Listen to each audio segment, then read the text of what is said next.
I still remember the first quilt I ever pieced. It was a 9-patch quilt that my grandpa helped me make, and to this day, it's still on my bed. If you've been wanting to piece a quilt top, the 9-patch block is an easy and versatile block to try. I'm Angela Walters, and I'm going to show you how easy it is to piece a quilt by walking through the 9-patch block step by step. Like the name implies, each block includes 9 pieces of fabric in rows of 3. That's all there is to it. Here's how you get a perfectly square piece like this. Straighten up the left edge of your folded fabric using a quilt ruler and rotary cutter.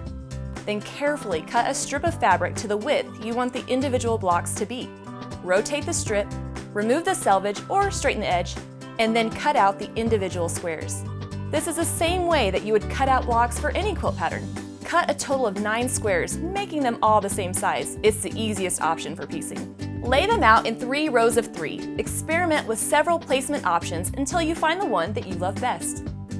Start by placing 2 squares right sides together and pinning them. The pins will stop the blocks from shifting as you sew them together. Sew the blocks with a 1/4 inch seam, then sew the 3rd block of the row onto the unit. And press the seams open like this.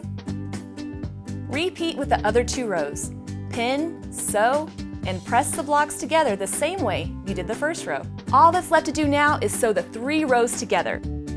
Pin the top 2 rows right sides together, ensuring that your nicely pressed seams line up correctly. This will give you the perfectly matching points that make pieced quilt tops look so good. Sew the 2 rows together, making sure your seam allowances are flat so that your corners will meet perfectly. Then sew the last row the same way. Press all the seams open, and just like that, you have pieced a simple 9-patch quilt block. But piecing a quilt top takes more than just 1 block. To make a cute little quilt and to practice your new piecing skills, make 3 more blocks the same way. Lay them out in 2 rows of 2 and place a thin strip of fabric in between the 2 sets of blocks. This is also called sashing. Pin the strip to the side of the block. Sew with a 1/4 inch seam allowance and press the seam just as you did before. Pin the vertical strip to the other block, sew, and press the seam allowances to the side.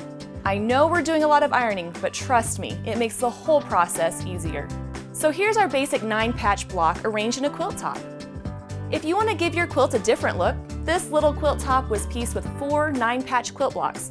But this time, I varied the placement of the fabrics and left out the sashing. The result looks more complex, but now you know just how easy it is to put together. So if you've been wanting to piece a quilt top for your very own, give the 9-patch block a shot. Chances are you'll love it just as much as my grandpa and I do. Thanks for watching. Get expert quilting instruction, free resources, and supplies for your next project by clicking the I in the top right corner of this video.